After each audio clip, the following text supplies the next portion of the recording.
Breaking news flashed across the screen. There had been an incident. A man in his 40s was arrested for kidnapping and imprisoning a child. Black police cars were parked outside the house, surrounded by an open field. The victim was confined in this rundown warehouse for a staggering 12 years. People were gathered on the lawn as they rushed in to attend to this issue.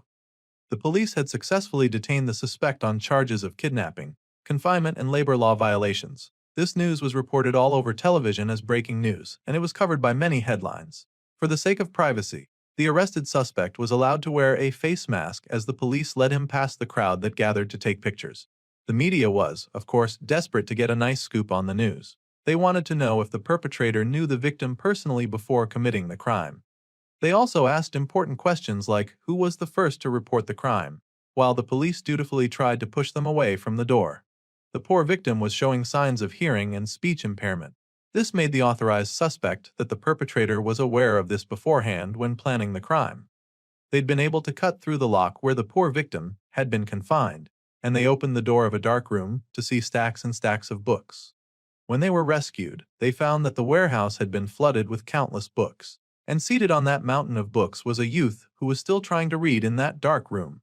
Law enforcement reached out to their captain immediately, informing them that they had indeed found the poor, haggard-looking victim. Based on the severe injuries on his body, it was presumed that the poor boy was subjected to long-term abuse. The victim, who was nicknamed A, was transported to the hospital and is currently reported to be in stable condition. Reporters were, of course, not allowed inside as they worked to stabilize the poor victim. Some of the media tried to protest and say that they were hurt, so they also needed medical treatment. Shin Woo-jin was 18 years old. They had finally confirmed the victim's name. The youth was suffering from intense malnutrition and multiple external infections. The bright-eyed, beautiful youth was adorable as he stared into the bright light for the first time in a long time. The doctors could not imagine how someone could hurt a beautiful child, which was a bizarre choice of words, because it's not like an ugly child deserved that either. The poor boy had been locked up and forced into labor for 12 years. The youth had also suffered from hearing loss as he had not been exposed to sound for a long time. The doctor sighed and took notes of this bizarre situation. She wrote down a question and showed it to the boy, asking if he could say his name out loud. The boy stared at this question, taking it in, and she encouraged him to try saying his name. The boy finally opened his mouth to speak, repeating words that he'd probably heard all of his life. He declared that he was, in fact, a bastard. That was a rather dark response and not at all what the doctor had been going for. Well, the sun continued to shine brightly in the sky, and a rather suspicious-looking individual was about. Oh. It was just a farmer working in the hot sun and protecting their face from blisters with a bat and a face covering. While this one person toiled, a lazy man sat and watched. This seemed to be the youth's memory, and he remembered being tossed dry rice with vegetables every once in a while. The boy would scarf down the food with his hands, desperately eating like an animal since he was treated as such. Every time they opened the door, the person who fed him would call him a bastard, saying that he ate so disgustingly. The poor child was always cold during the winter because a draft would drift in from the closed windows, and he would shiver in the cold. Sometimes, when the boy was so desperate, he would even grab a roach. Hopefully not to snack on, but it was quite likely that he was snacking on it. Back to the present, the doctors were horrified by the poor youth's words, and they were rather shocked, speechless, unsure what to say to such a declaration. They were sure this was the effect of brainwashing, and they'd also found countless scars on the poor kid's body. This child had definitely suffered a lot of abuse all this time. Those monsters who'd done this to him should surely all be sentenced to death, in her opinion. However, all in all, this situation was at least a relief. The medical results were not as bad as they had feared, but the boy seemed jolted by her honest smile and kind touch. He was safe now, so he could sleep as much as he wanted in a warm bed. The doctor tried her best to communicate that he was safe and that she would soon be back. The other doctor asked if he should take care of the kid, but the female doctor assured him that she could take care of the boy by herself. The doctor managed to step out of the hospital room and ran into a huge crowd of desperate reporters who were still trying to get a good news scoop and were drilling the doctor on all sorts of questions. They wanted to know the patient's condition, and if his family had been found. They also wanted to know the patient's name. They wanted to know if he had a disability and if he could communicate. They fired question after question rather relentlessly. It made the doctor quite irritated. So, she scolded them for trying to make someone else's tragedy into their entertainment. She then asked the police how these people even got into the building. They were causing such a nuisance, and all of their access passes should be checked. All these reporters would be reported for obstruction and trespassing. Well, that finally got rid of them. Things got a bit quiet after that, and the only sound was the drip in the hospital. The main character lay in bed, resting and recuperating. After a while, he opened one eye and stared out at the white room that held him. He stared at that big white fluorescent bulb with a lot of ideas in his head. Stretching out his hand, the boy's mind was flooded with more and more ideas. Suddenly, he heard a sound, and the boy looked up. There was another patient in the room using their phone. It was an older gentleman, and he noticed the youth staring at him. He had already heard the story, and he knew the boy was kidnapped.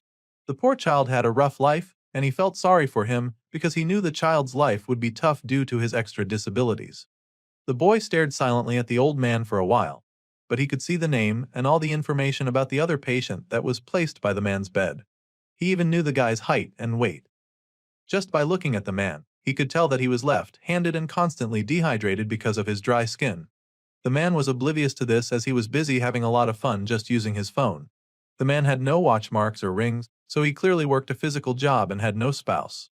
Putting all of these pieces together, the youth could detect that his roommate was probably doing some plastering work on a low rooftop and fell.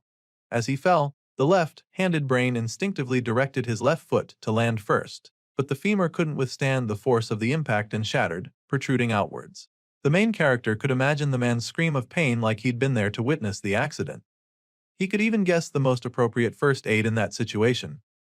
However, his thoughts were interrupted when the female doctor returned. She had brought him some food and asked if he'd gotten some rest. She knew he must be hungry, and she'd brought a fork and spoon for him to use. Meanwhile, her patient was busy analyzing her.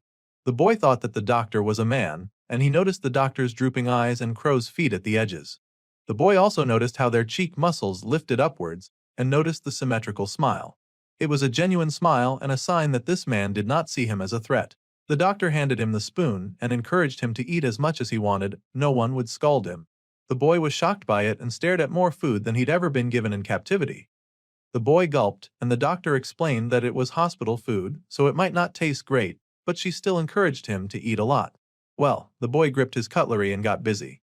He scarfed down that food like it was the Hunger Games, abandoning the food at some point and just using his hands. The doctor and the other patient were in shock at how fast he was eating. The doctor had to tell him to slow down or he'd choke. However, the boy had no intention of slowing down, and he just kept chowing down. He ate those plates clean and even started picking up the little grains of rice. The doctor was horrified, wondering just how this poor child had been able to survive all this time. She got a call, and she picked up the phone to greet the caller. Apparently, the boy's family had arrived. It seemed they'd been able to locate the boy's relatives.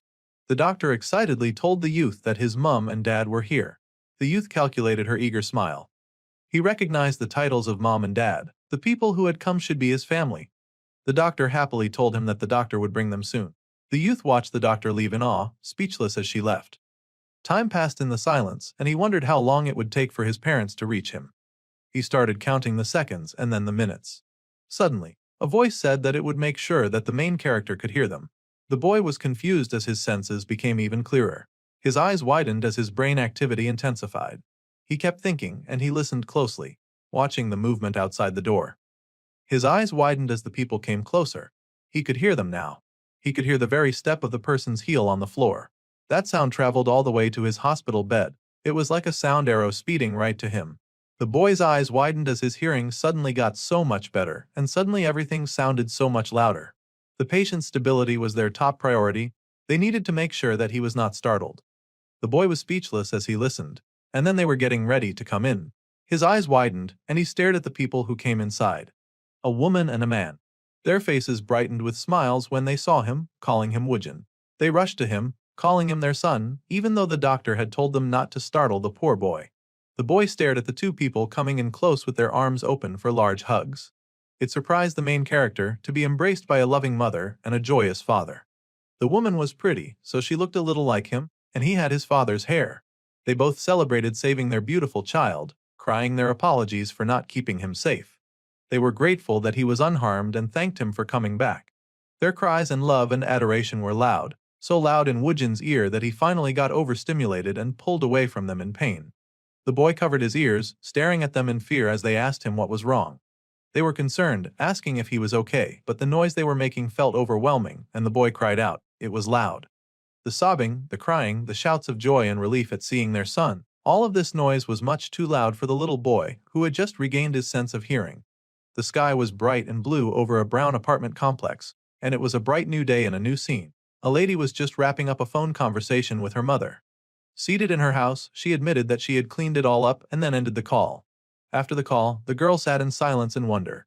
See, her big brother was finally coming home, and he was likely the poor, overstimulated main character we'd already been introduced to. The sweet little brunette was not sure how to feel about this development. After all, her brother had been gone for many years. She had not gotten to see much of him since he needed to rest, plus the way he talked and acted sounded a bit unusual. She'd gotten a glimpse of him at the hospital when his mother had fed him an apple, and honestly, he'd seemed so weird back then.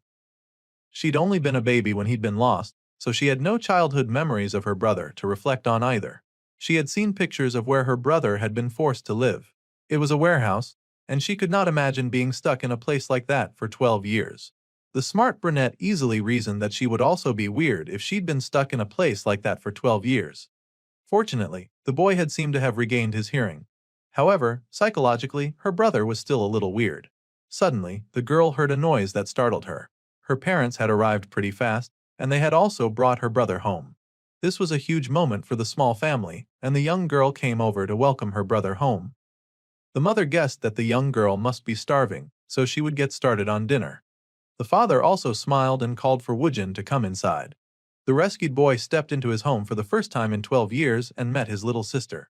The odd boy was a little tall and gangly as he was still trying to put on some weight, and he looked around this spacious home in awe. The girl nervously said hello, greeting her big brother. The boy was a little mystified and silently stared at the house, so there was an awkward silence. Then the boy looked around and saw pictures of the girl around the house. His father placed a gentle hand on his back, understanding that it would be awkward for the boy to be home after so long. They pointed him in the direction of his room, asking if he still remembered living there. The boy mumbled that he did, and they asked if he wanted to look around his room while spending some time with his little sister, Bomi.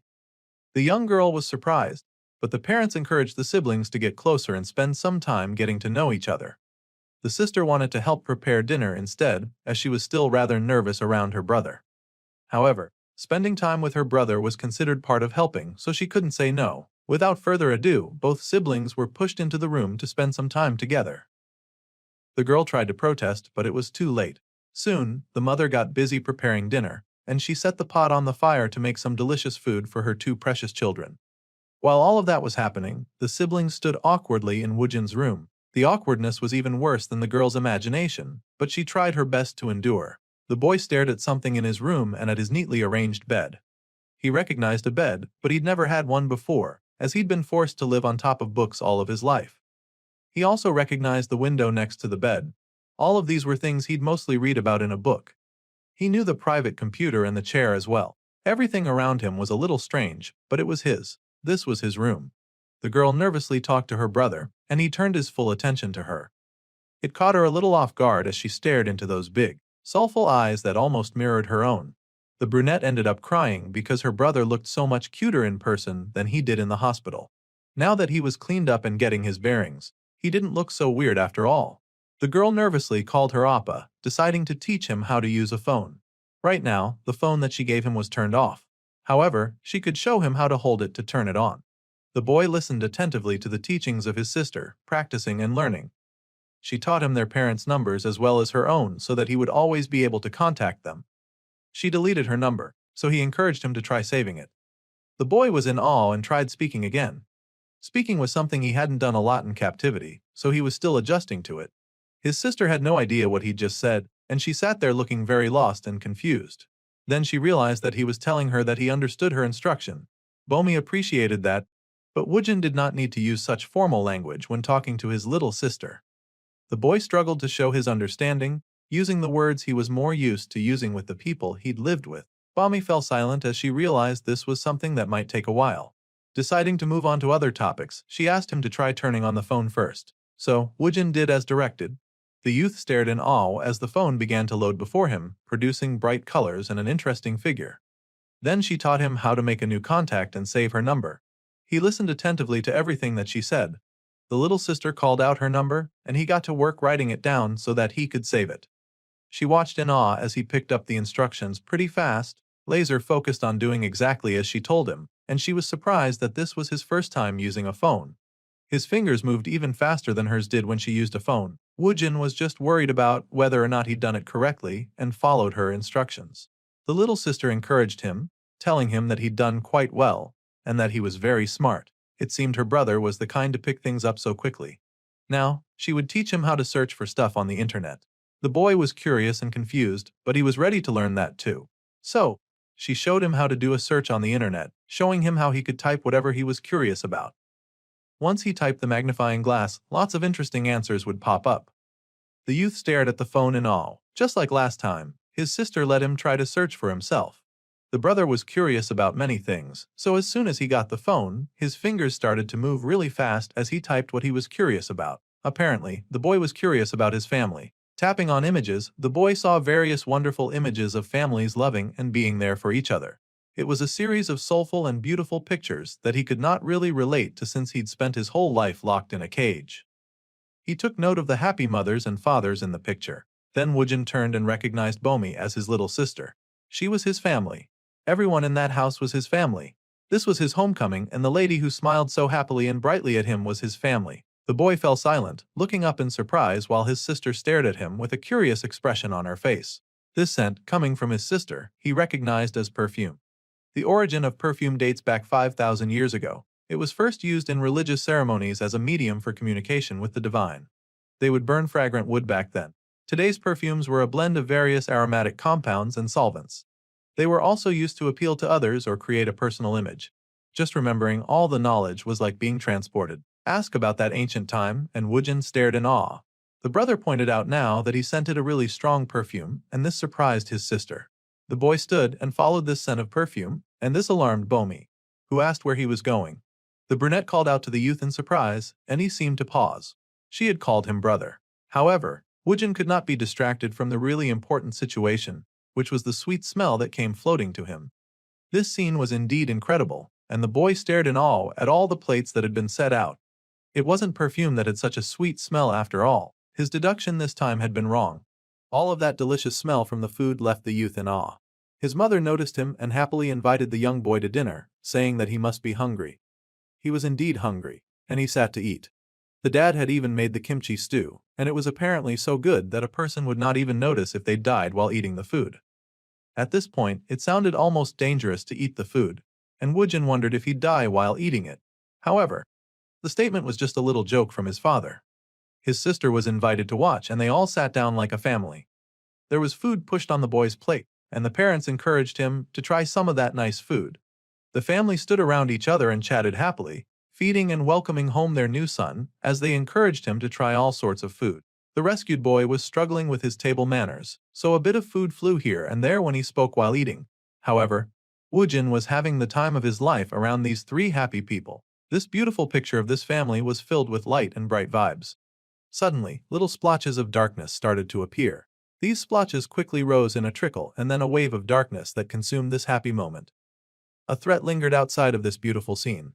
Back at the police station, the detained kidnapper was told that 5 years ago, his family members started dying, one every year. The wicked man was then asked if he had anything to say about that.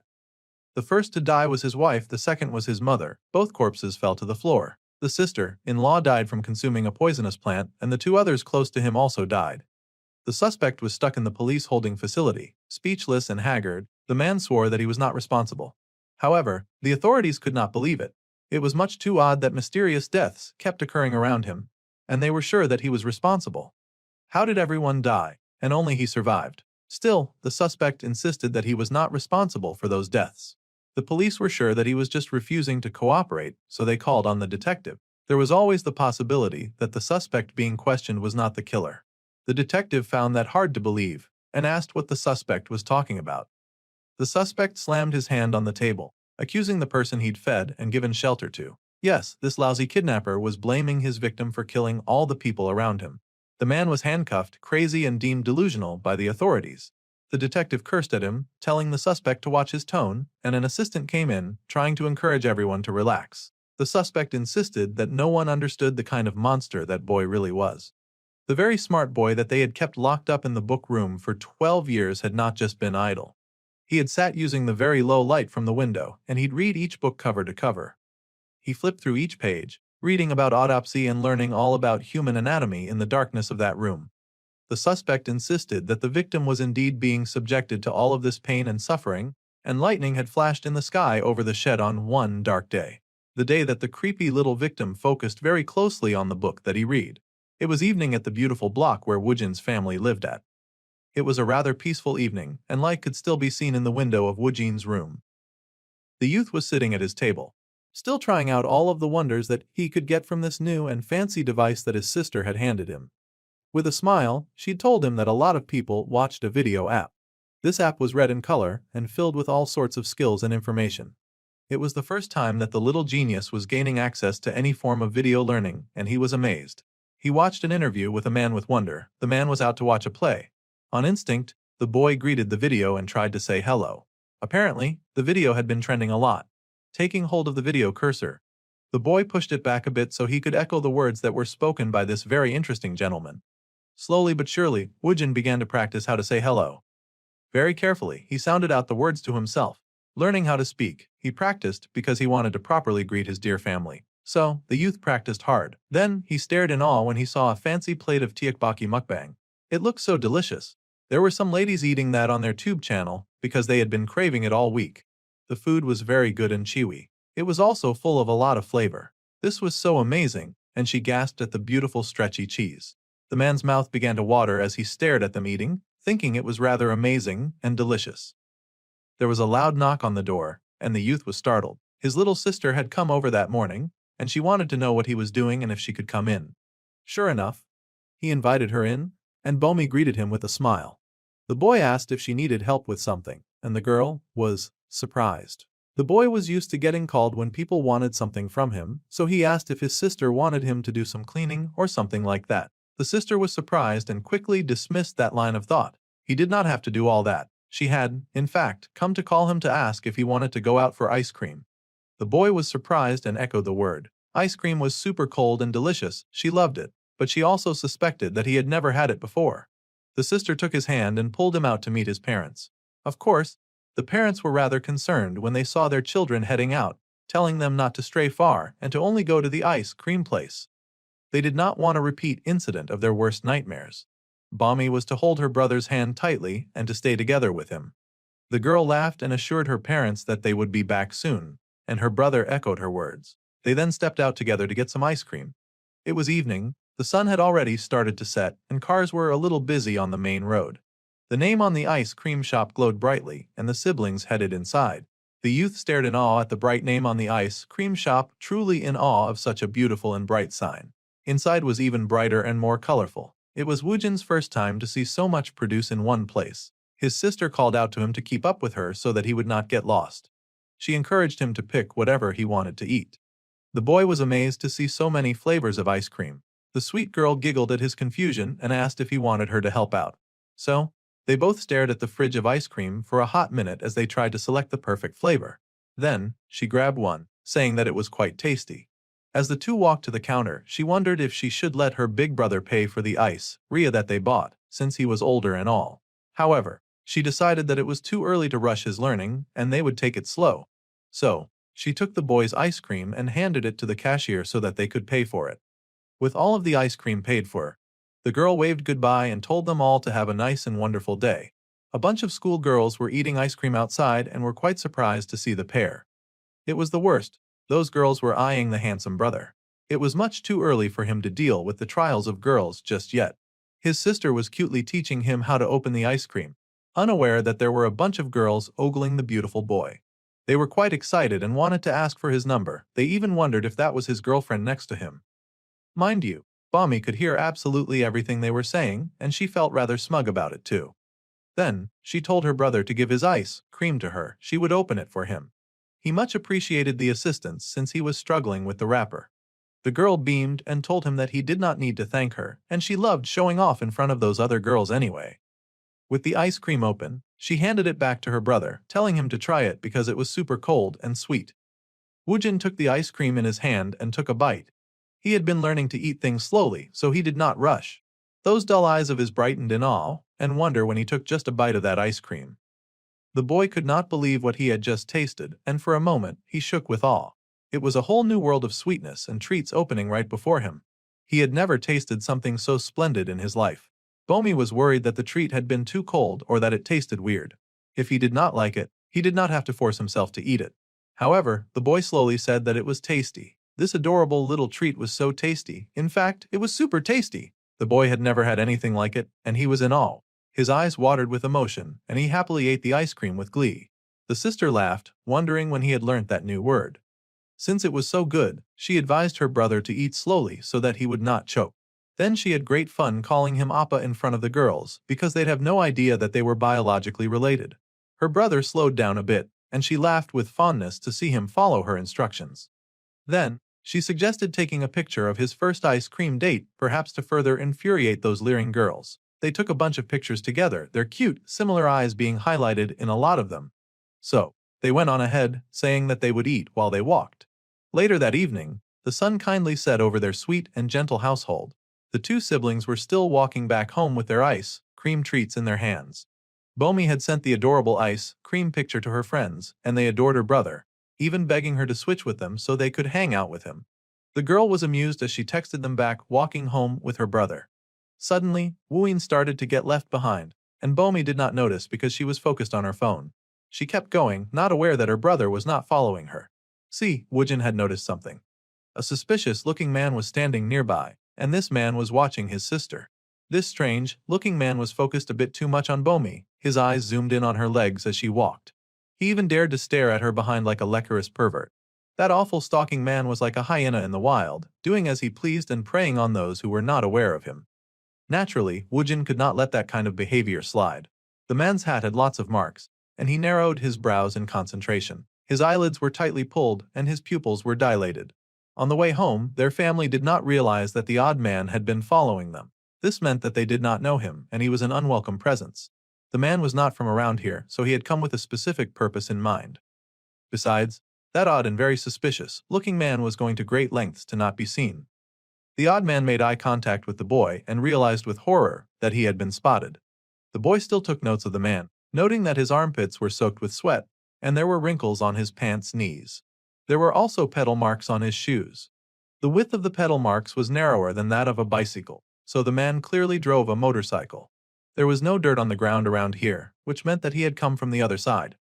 Putting all this together, Woojin could tell that the man's job did not require strict time control. The man was in his late 40s as well, and he ran a delivery service using an old motorcycle. The family likely did not know him. He was not a local. He chose to cross small mountains instead of using roads with CCTV, and his actions are systematic yet chaotic. The man was left-handed and he lived alone. Compiling all this information, Woojin called out to his sister Bomi, who finally paused.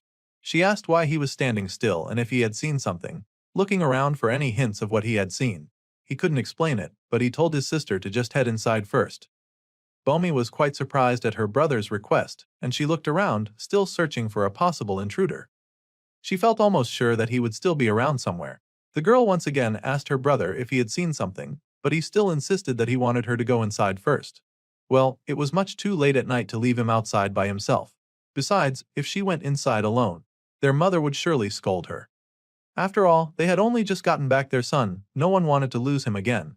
The brother did not even try to fight it after that argument, and he basically let himself be dragged back home while he munched on his ice cream. Their mother was waiting for them to come inside, so it was time to go back inside. The house was peaceful and quiet, and the light was on in Woojin's window. Suddenly, the street light beside the window went out, and the neighborhood looked a tad darker. Another street light burned bright and brilliant in the dark of the night, attracting moths to its brilliant burning heat. In that darkness that stretched a mile over the country, a clock ticked in the silence of a room. Woojin stood at his window, contemplating that darkness as he waited for sleep to fall over his neighborhood. This was his family. He had no intentions of sharing this wonderful and happy life that he had found with intruders. It seemed there was another voice in Woojin's head, a voice that asked if he was going to run up to the strange guy and yell at him, mocking and asking if that was how he planned to protect his family. There were many ways to protect his family. Besides, the dark voice was a monster that did not belong in this world. The dark voice insisted that he had done what he had done to survive. In the dark of that room, if the boy was as naive as the dark voice had been, he would have already been dead. Woojin insisted that he could have survived on his own. The darkness should never have been born into this world. It began to rain in the dark of the night, and Woojin stared out into the dark sky. The voice continued to mock him, annoyed at being called a monster. However, if the dark voice was a monster, then what did that make Woojin? Saying that Woojin was not better in anything than him. The dark voice took the shape of a monstrous form in the window.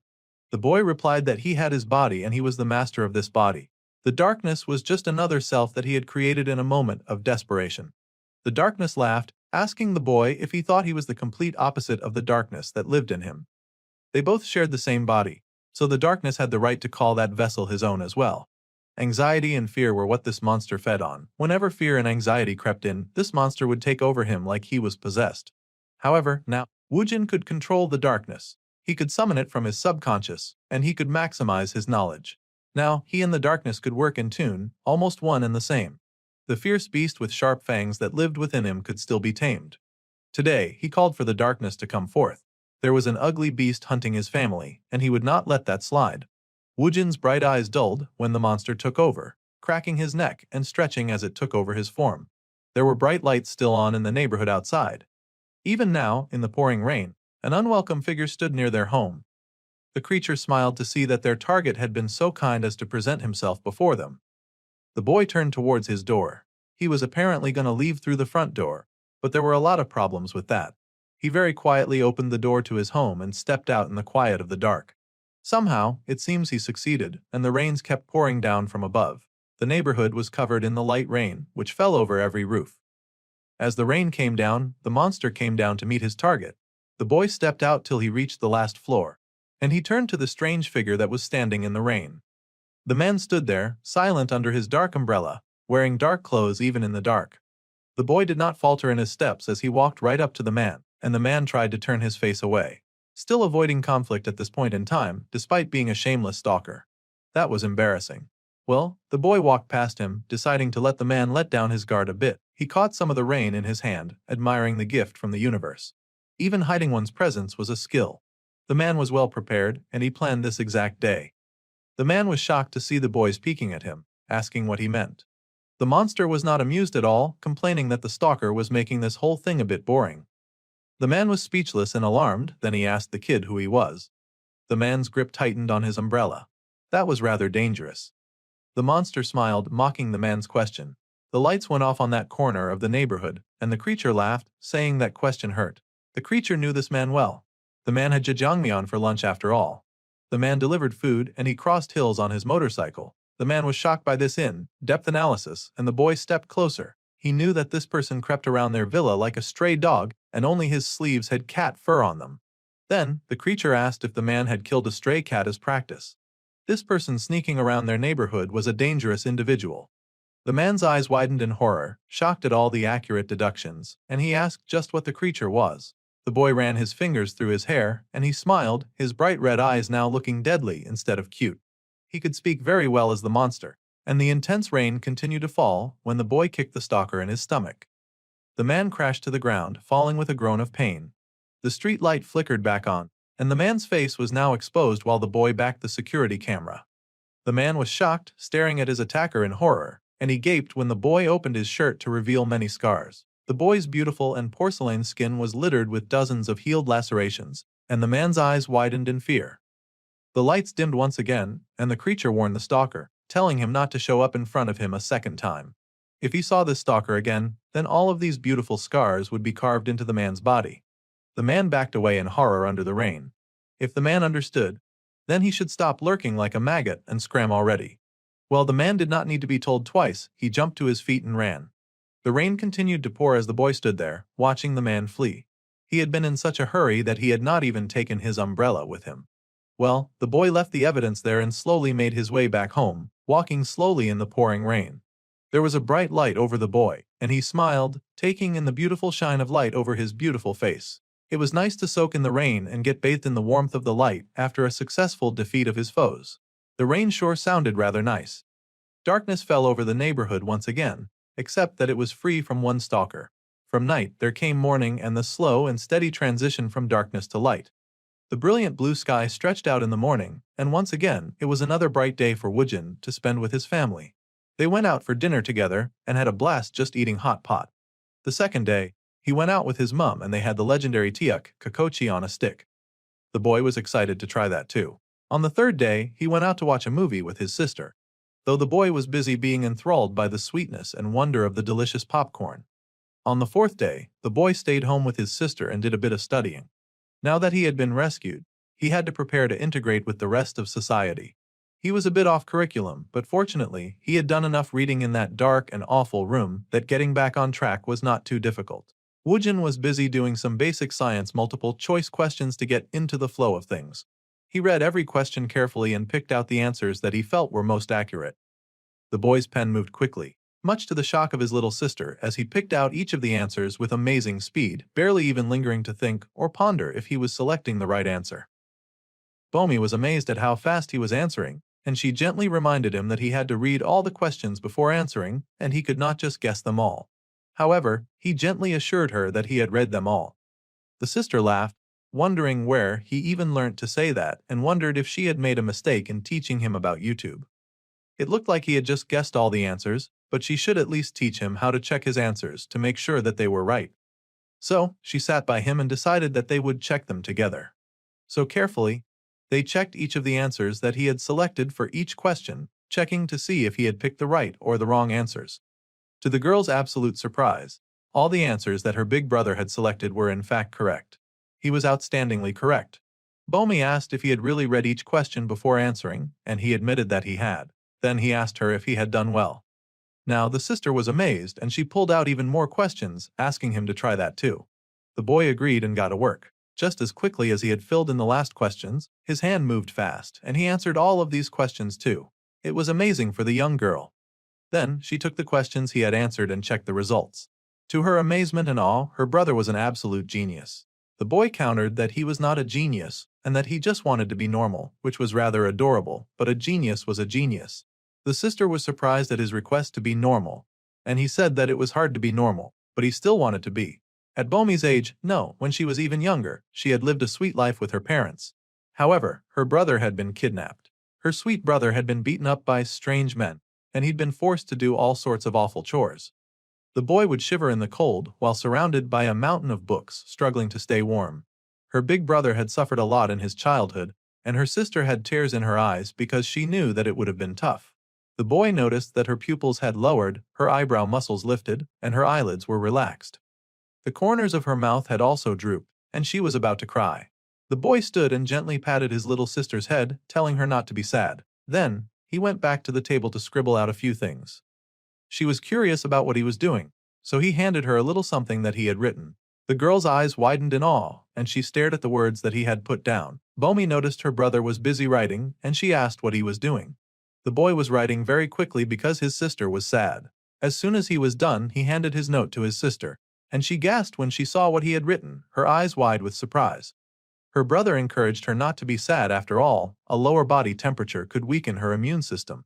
Sadness could affect the tongue too, leading to weight gain and cardiovascular diseases. Sorrow was also the kind of thing that interacted with cortisol hormones, increasing stress levels and disrupting sleep quality. Since sadness activated the hippocampus, the brain required more energy, making a person feel tired. Sadness could also reduce serotonin levels, which could lead to depression and OCD. Her brother had proudly given to her all of these very specific warnings, and she turned to him in awe, asking how he knew all of this. The boy admitted that he read a lot of books. The girl acknowledged this with amazement. Soon, their parents called for them to come out to eat. Suddenly, her usually calm brother rushed outside just at the thought of food. It seemed Woojin loved their parents' cooking very much. Bomi was surprised and turned back to the note that her brother had given her. Her parents called for her to eat, and she acknowledged their request.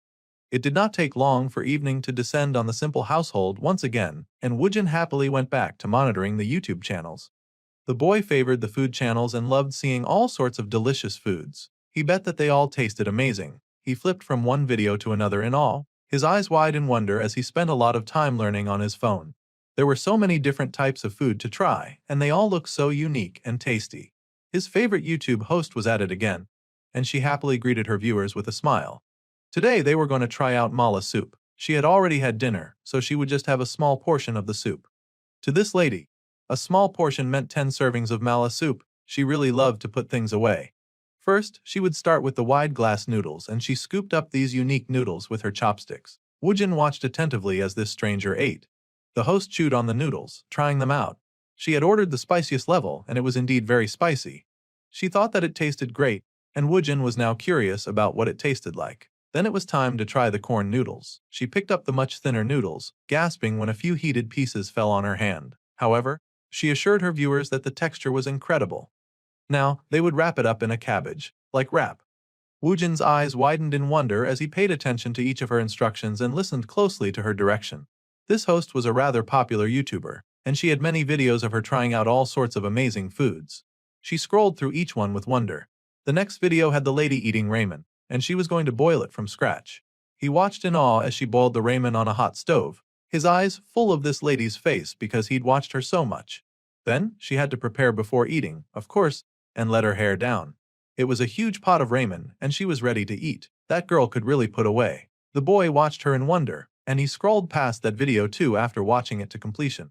The host happily dug into the completed pot of ramen with chicken, and Woojin watched as she complimented the meat. He wondered if acting like this would make him be considered normal. Watching how this girl smiled and ate on screen, he wondered if he could do that too. His father had once asked what he wanted to be in the future. Though his mother had been surprised at the question, it was fine if the boy did not have an answer. As long as he stayed healthy and happy, that was all that mattered to his mother. However, the boy did have desires. He wanted to be a normal person, or at least whatever passed for a normal person, a normal office worker. That was a great choice, and his parents encouraged him to be anything that he wanted. Of course, Woojin's greatest desire was normalcy. The next day, the sun shone brightly over the little neighborhood, with a bit more focus on a huge parking lot around the area. Woojin was there, of course, striding with confidence towards the building that had the parking lot. The boy desired to be a normal person, and he walked to achieve his dreams.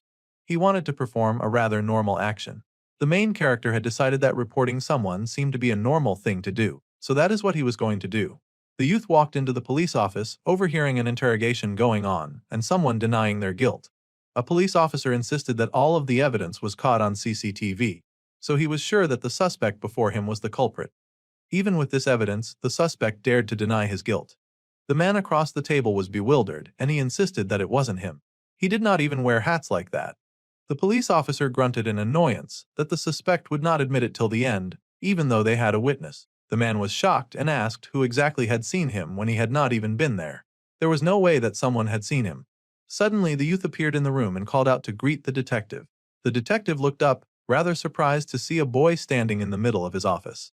The boy then repeated his greeting, being a bit more specific and calling out Detective Kim Tae-yeon. Now the detective recognized him and stared at him in shock and awe. A lot of the police force had already heard the news of the boy who had been kidnapped and rescued, so the detective recognized Woojin right away.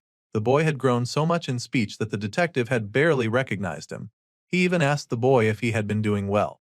The boy looked so different from the haggard teenager that they had rescued from that abandoned shed. The poor child had been carefully escorted into the police van back then, the detective gently telling him to watch his head. After shoving the poor boy into the car, the detective then strapped the shivering boy in the car with a seat belt, telling him that it was okay. Placing a hand on his shoulder, he assured Woojin that he would take him home safely. The boy had been speechless at this rescue, but he had never forgotten the favor that the detective had done for him. He thanked the detective, saying that he had indeed been doing well. The man smiled and acknowledged his health, and was even impressed that the rescued youth spoke so well now. Then, the detective called for one of his colleagues to take the suspect that he was questioning to the holding cell. The man grabbed the suspect and hauled him away, though the poor dude kept insisting that he was not guilty and that he had not committed the crime. The police did not want to hear it, though. The detective sighed as the dude was hauled away, and Woojin was curious as to what that person was being accused of doing. The detective was surprised and confused, but the main character explained that criminals always denied their actions at first. The detective laughed and said that most of the criminals they got around here always said the same thing once they got caught. It was like they were all following the same script, and it was all rather amusing to him. Then, the detective asked how the boy had found him, and if he had missed him and come looking for him. The boy admitted that he had something to show the detective, and the man immediately got serious. He wondered what the youth had to show him and asked if the boy wanted a drink they could get a drink, and continue this conversation away from prying ears. However, the boy was good, and he pulled out his phone with the YouTube channels, telling the detective to take a look. The man was surprised to see a video about mukbang, and he asked what the problem was. The man asked who was in the video and if the youth had somehow started a YouTube channel. Of course, it was just Woojin's favorite YouTuber who was doing food content as usual, and she waved and greeted her followers as usual. The beautiful girl waved, and Woojin explained that watching her videos just reminded him of himself. First of all, her eyes would often shift to the upper right when she was making her videos, which meant that she was lying. At the same time, her fingers moved to her lips to show nervousness. Bringing her hand to her mouth, while lying was often a subconscious act of wanting to take back the lie. She even slightly bit her lips sometimes during the videos, and this typically happened when someone was anxious or nervous. Feeling nervous in front of food, that's a bit off after all.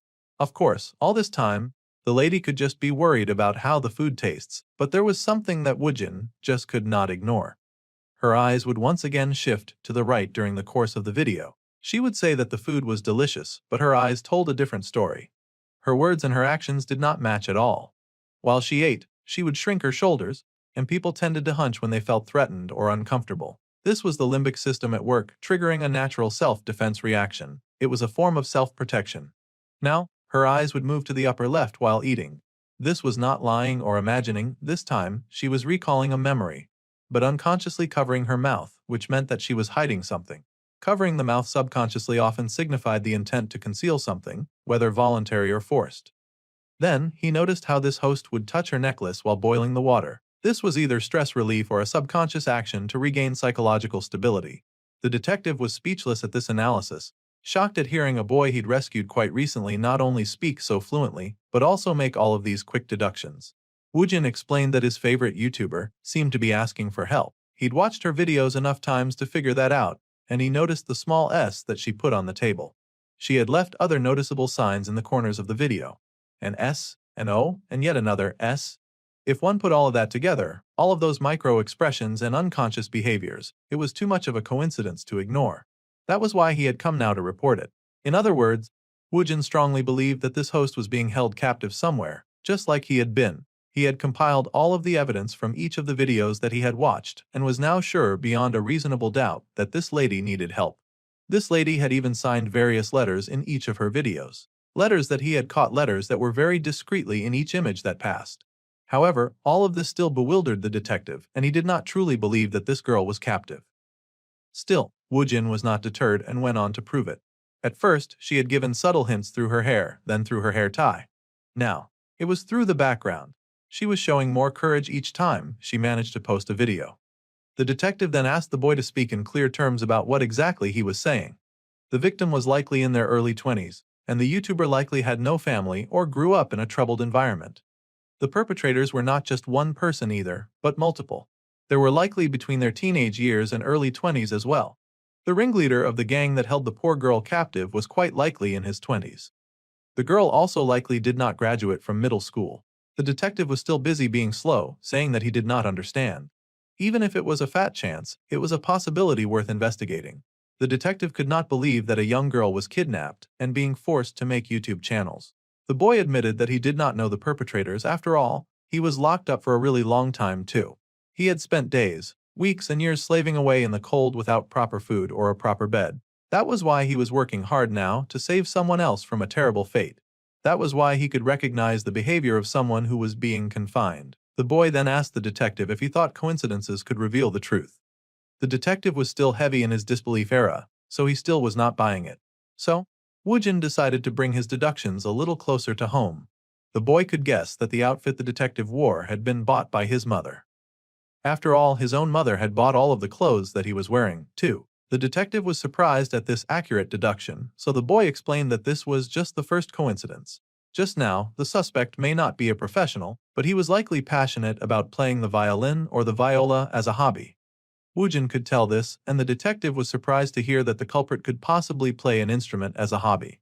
If the boy was right, then that would be the second coincidence, and he could keep going. The detective laughed and asked the youth if he wanted to be a profiler or something like that, but the youth shook his head. In truth, Woojin just wanted to be an ordinary officer working, and right now, he was just here to report something that he had noticed. That is why the youth was now explaining things to persuade the detective. To confirm the legitimacy of Woojin's detection skills, he asked the detective to ask the suspect in the holding cell about their hobby. After asking if he was wrong, then they could charge him with obstruction of justice, and he would take full responsibility. The detective groaned and laughed at the thought of accusing the youth of obstruction of justice. After all, Woojin was just sharing his theory, that was all. The detective did not see that as such a big deal. They went way back, so he could at least just ask about the suspect's hobby. The detective told the youth to wait a moment, and he would just go over and ask. So, the man stepped forward and went to ask. The detective strolled over to the holding cell, and he could not help but smirk in amusement at his actions. He was over here letting a recent rescue play detective because of a set of odd coincidences. Still, the kid sure spoke much better now, and he claimed to know how confined people act. The detective then paused as he recalled the odd deduction on who had bought his shirt, wondering how the boy had even guessed that.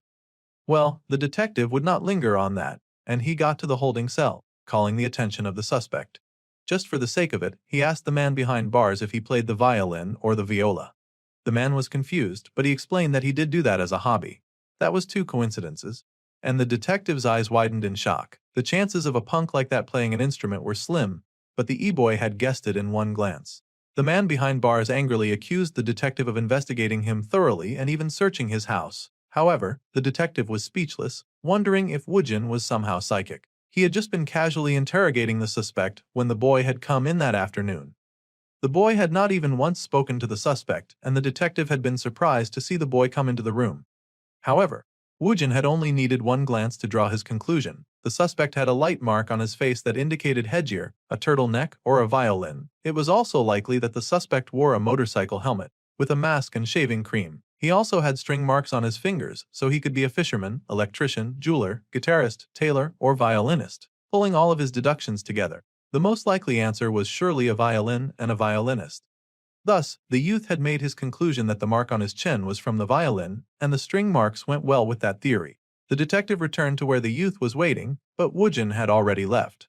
His colleague had no idea where he had gone either. However, the detective did find a sticky note on the table, and he went to investigate it. It had, of course, been left by the youth, and it pointed out the second coincidence. This meant that the third coincidence was worth investigating, and he hoped that the detective would consider looking into the high school mukbang girl who was desperately asking for help.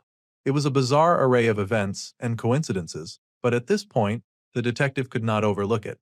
He called to his colleague, telling the man to search for the high school mukbang YouTube channel immediately. Meanwhile, the rest of the neighborhood moved on rather peacefully. A bus drove up to a certain bus stop, and the people waiting there prepared to go in. Woojin was at that bus stop as well, and he got his transit card ready, just like his mother taught him. This was the second time, and the boy paid for his bus ride with his card. Carefully, the boy got into the back seat, and he sat there, looking out at the window. He could still remember the toasting of glass. The boy had sat eating meat while his father and another man made a toast. The man smiled and noted that Woojin wanted to be a simple office worker. The boy admitted that he indeed wanted to be a normal office worker, like at the company where he worked. The man laughed because he did not exactly work at an ordinary company. Still, his father's friend had heard that the boy was great at studying and that he solved problems in seconds. That was wonderful to hear. That meant that his office might be the right place for him. The boy was curious and asked if he could take a tour of this normal office building. If his nephew wanted to see it, then he should. So, his uncle invited him to his office.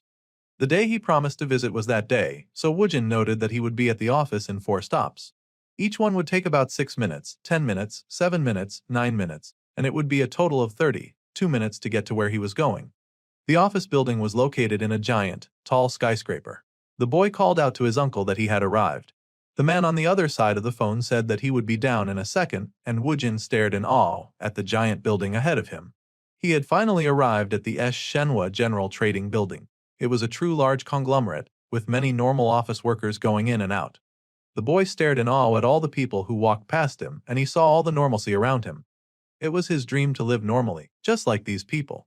Then, his uncle called to him, greeting him as he finally found his nephew.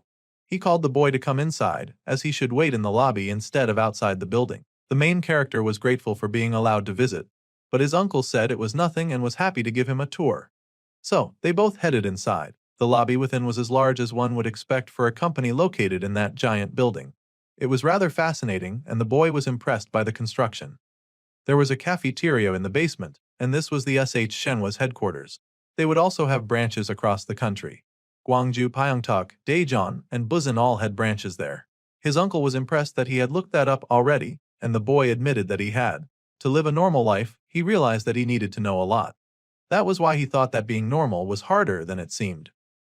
The man laughed and acknowledged that the boy was really smart, saying that they should head up the stairs. The boy watched his uncle check into the building with his card, and they headed inside using the elevators. As they were heading up, the department head's son was suddenly spotted. The two turned and noticed a beautiful young lady. However, the man corrected that Woojin was not his son but his nephew. The man just needed to deliver something. The lady smiled with amusement, and Woojin stared at her, probably noticing a bunch of things right away. They were both surprised to see a high school student in the office building. The lady was surprised and asked what the boy was saying. Obviously, from the uniform, she was a high school student. The elevator was here now, and they could not spend any more time chatting about stuff. So, the man shoved his nephew inside and said goodbye to the girl. He waved and told her to enjoy her lunch as the elevator doors began to close, and he sighed in relief when they could not see her again. They headed to the 7th floor, and the man happily ushered his nephew inside. The boy stared in surprise and shock, amazed as he looked at the normal office that he dreamed of living in. There were people speaking all sorts of languages up there, and it was so interesting. People all over the office were engaged in completing all sorts of different tasks. There were some people sending emails, and others were canceling orders. His uncle called out, asking Woojin how it felt to be in an office building and if he felt like a real office worker sitting among them. The boy admitted that he did not. However, he would work really hard to become a good office worker. Then, the manager got word that the Saudi contract was cancelled, and the man was horrified, saying that he had asked for a meeting to be scheduled first. He called for everyone to immediately come to the conference room. The uncle had wanted to eat with his nephew at the cafeteria, but something urgent just came up. The boy said that it was all right and he had seen a lot after all. For now, he would go down by himself. So, the boy headed to the 1st floor, and he stepped out of the elevator, unfortunately running into that girl again. She noticed him first, and then she grinned and greeted him. He was silent as he watched her. It was currently 11 in the morning, and a high schooler should not be here at that time. She also did not seem the type who was intimidated by adults. She was a high school student with a calm tone and relaxed expression. She walked in long strides and asked if he had received what the department head had sent him. She walked confidently, blocked his way, controlled the space like it was her domain, and based on her actions, she was likely related to a high-ranking company executive. If she were related to a high-ranking executive, it would not hurt to know who. So, Woojin said that he understood and then said goodbye. With that, he walked away from her without looking back, shocking the arrogant and pompous princess. She yelled and said that he should be in class right now, demanding to know if he was skipping. Honestly, he could ask her the same question, but he did not go to school in the first place.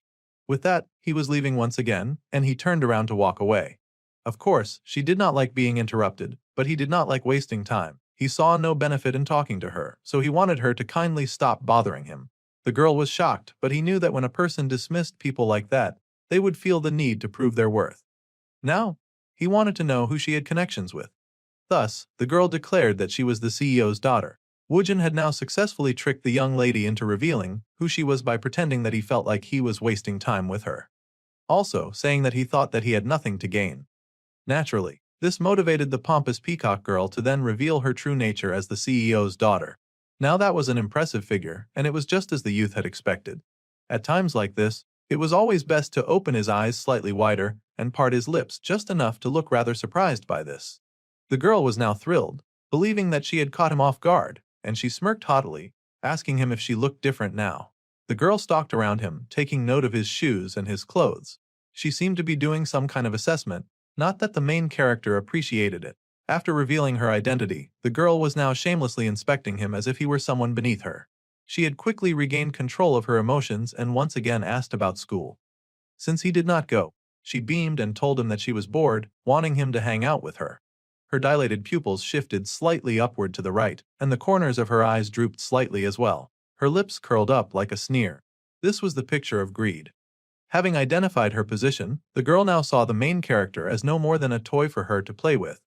However, what she did not know was that he was playing her like a fiddle. He could use that greed of hers to control her like a marionette. She hadn't eaten yet, so she asked if he'd go with her to get something to eat. It was framed like it was a choice, but Woojin knew better. He accepted anyway, easily marking the girl as a possible narcissist. He did not really want to deal with her, but she was not entirely impossible.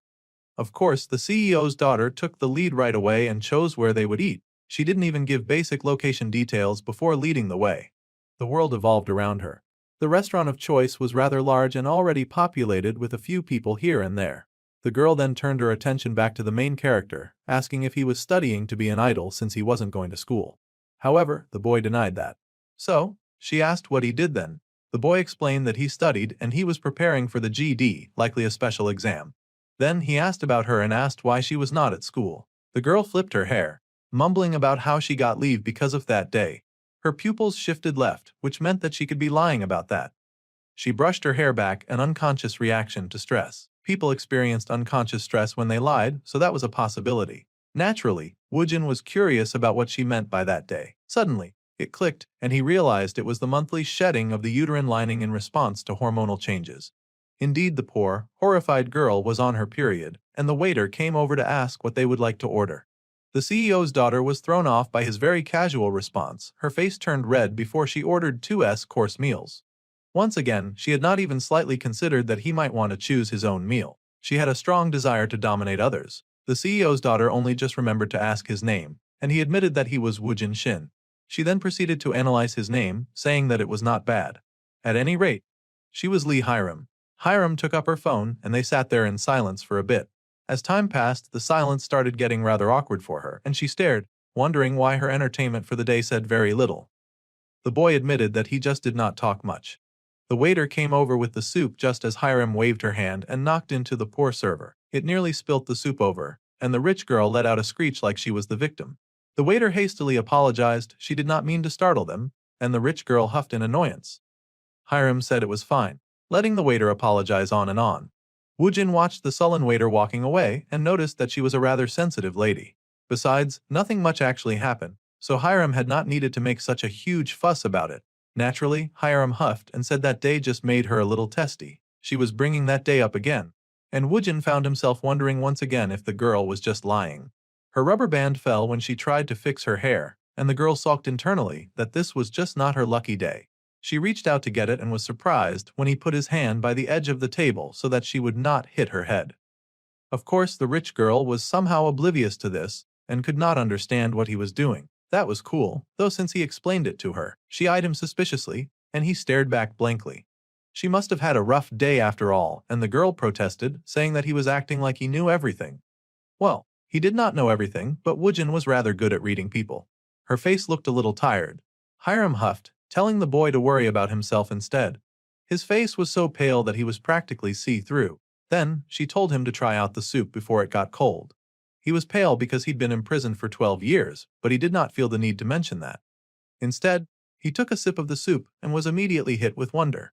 Something that would always wow the young genius was definitely the rich joys of food. No matter how many times he ate, trying new food would never get old. The CEO's daughter beamed with pride, asking if the soup tasted good and if the soup was definitely on par with the top Busan K restaurant. The lady was much like a fish taking the bait. He got her in his trap effortlessly.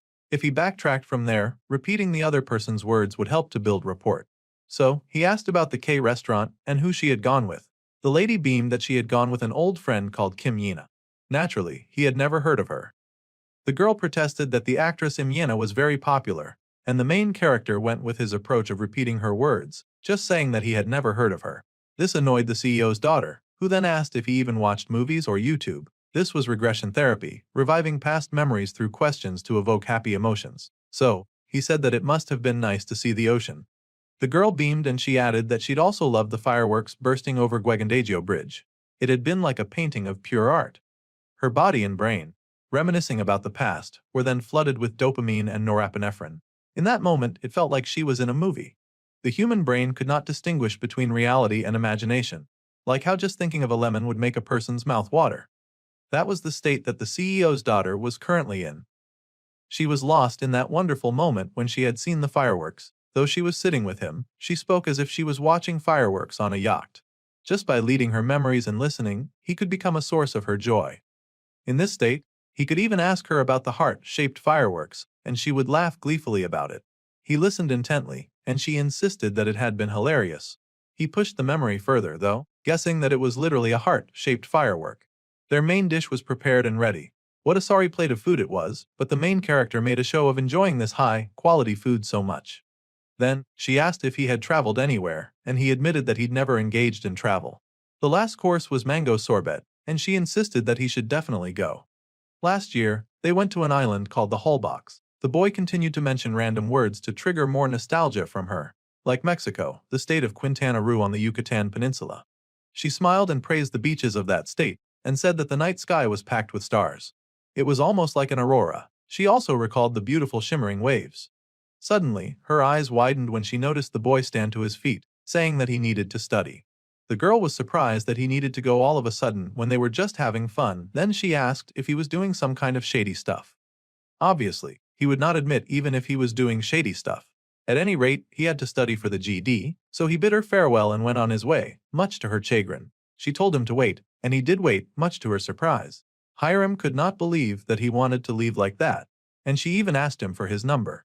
He had not even been to Holbox Island like she had, and it would be helpful to have her knowledge when he eventually traveled.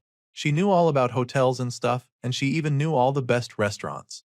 The lady was addicted to the hormones that brought her joy, and she related those hormones to her experience with him. Thus, she was desperate not to lose him. The girl might have attachment issues and lack strong family bonds. If he used this properly, then everything she knew could easily become his. He stretched out his phone to her, having manipulated her into asking for his number instead of the other way around. Hiram was surprised that he did not even have a phone password. That was dangerous after all. He thanked her for the meal, and then he headed out. Hiram watched him leave in awe, nervously playing around with her hair. She then followed him outside, thinking that they should at least walk together since they had come together. She asked him where he lived, and the boy did not respond. Instead, Woojin was focused on a tussle that seemed to be happening some distance away. It looked like two grown men fighting, and the CEO's daughter asked what he was doing. Immediately, the boy shielded her gaze, telling her not to look. This was a rather serious situation, and someone had just gotten stabbed in an alley. The girl panicked, of course, horrified to hear that there was someone armed with a knife nearby. Someone willing to commit crimes with that dangerous tool.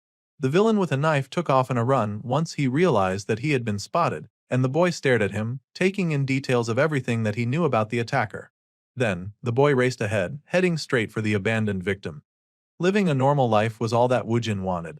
He pressed his hand hard down on the wound, administering quick first aid to stop the loss of blood. He told the victim to hold on a little longer while he called the authorities. Someone had been stabbed.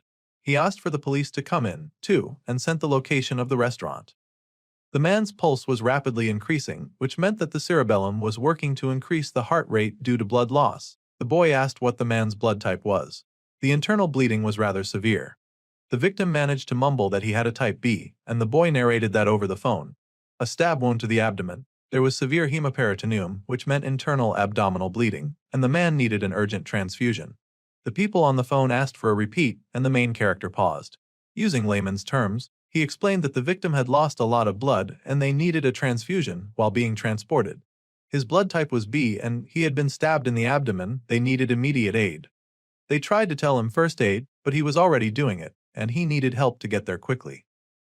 The people on the phone assured him that they were preparing the blood. Once again, Woojin thought about his desire to live a normal life as the man's blood pooled around his fingers. The CEO's daughter had come forward, even though he had told her to stay away. She stared in horror at the victim in front of her, her hands trembling as she stared at the very gruesome scene. The boy did not have the time to comfort her as he was trying to save the man's life.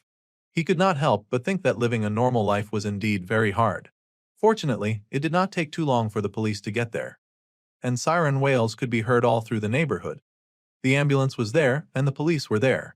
It was fair to assume that the victim was being taken care of, so our dude carefully wiped down his blood-stained hands. Then an officer came over to ask him a few questions. Woojin already had all of the answers ready. He fired off that the suspect had short hair and was wearing a gray cap. The man was wearing a black-collared t-shirt, he had jeans on, and weighed about 80 kilograms. He was about 180 centimeters tall, and he was about to drop some info on the man's shoes when the police officer told him to slow down. The officer turned on his voice recording and asked the boy to just cover that description from the top.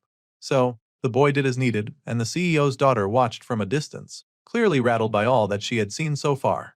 This must be her first time experiencing something like this. Naturally, most people did not get involved in violent crimes, but our dude had been raised in hell, so he was kind of used to it. The girl had been rather frightened just seeing the man with a knife, and it seemed that the nightmare was going to haunt her for a while. For him, her state of mind right now was also a perfect environment for him to continue his game of manipulation. Woojin strutted up to her like a mother heading to a baby that was taking her first steps. When faced with a shocking situation, it was normal for a person to either stumble or fall because they were unsure of what to do. Usually, a baby who fell was nursed by nurses and other caretakers to encourage them to try again. Like a parent, he could immediately comfort Lee Hiram and restore her confidence in herself. Right now, at this moment, there was no one else to take his place. He noticed that the lady was rather shocked, but it was okay now. This moment would leave a strong impression on her, which would further make her think of him. Gently, he placed his hand on her shoulder, soothing her and telling her that the victim was fine and did not seem to be seriously injured. It was like a mother comforting their baby. The culprit did not even see their faces, so they would likely be caught, and there were a lot of CCTV cameras around. The girl was reassured by these words. Later, in the evening, inside a nice and big house and deeper inside that led to a nice and big room, someone was taking a shower. It was Hiram, of course, and she washed away the weight of the day's stress under the warmth of the shower. The rich girl could still vividly remember how Woojin had rushed in and taken charge when that man got hurt. He had protected her and then reassured her that after that, everything was going to be okay. The lady smiled under the shower, her mind filled with memories of that boy, just as he had wanted. Later, she turned off the shower and stepped out, toweling her hair dry as she got ready for bed. Her slippers stepped on the luxurious rugs in her room, and she sat before her vanity table to prepare her face and hair for bed.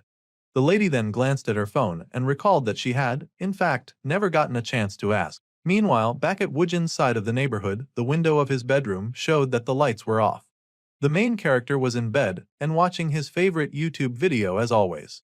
He was still rather invested in that strange kidnapped girl. She insisted that the food that she made was seriously delicious, saying it enough times that it was almost concerning. Woojin admired the food in the video, promising to himself that he would definitely try out that food someday. Then, he got a message from Hiram asking if he had gotten home safely. The boy stared at the phone for a moment and then typed out his response. He sent his response to her, saying that he was totally fine. She was surprised that he was replying in such a short way. Then he cut the conversation short, saying that he was going to get some sleep, and he wished her good night. Then, the foodie turned his attention to more of the delicious food on YouTube, choosing to completely ignore the rich girl. The girl had, of course, left another message, complaining that she was barely done eating yet, and it was just 10 in the evening. To her, that seemed too early for a young boy to sleep. He ignored her and turned his attention back to the wonderful videos that he was watching. The next day, the sun lit up the blue sky with brilliant fluffy clouds, and the happy Shin family was having breakfast as usual. The boy always loved his mother's cooking, and his mother was absolutely thrilled that her baby ate a lot. It was another normal day in their household, and the boy took up his study books so that he would keep reading. The boy got busy, writing and solving all sorts of questions as fast as he could. He had to keep his phone nearby as this was a golden rule to follow in everyday life. Sure enough, it didn't take long for him to get a message, and it was from Hiram. She wanted to say hello. Ignoring messages was also a part of his daily life, and Woojin firmly turned his attention back to his schoolwork. One had to wonder why he even made her like him if he did not like her that much. He noticed some movement outside of his bedroom window, and it was a bird just singing on a wire. A normal, peaceful and ordinary day, just the kind of thing that he liked. Since living a normal life was difficult, he had to work very hard at it.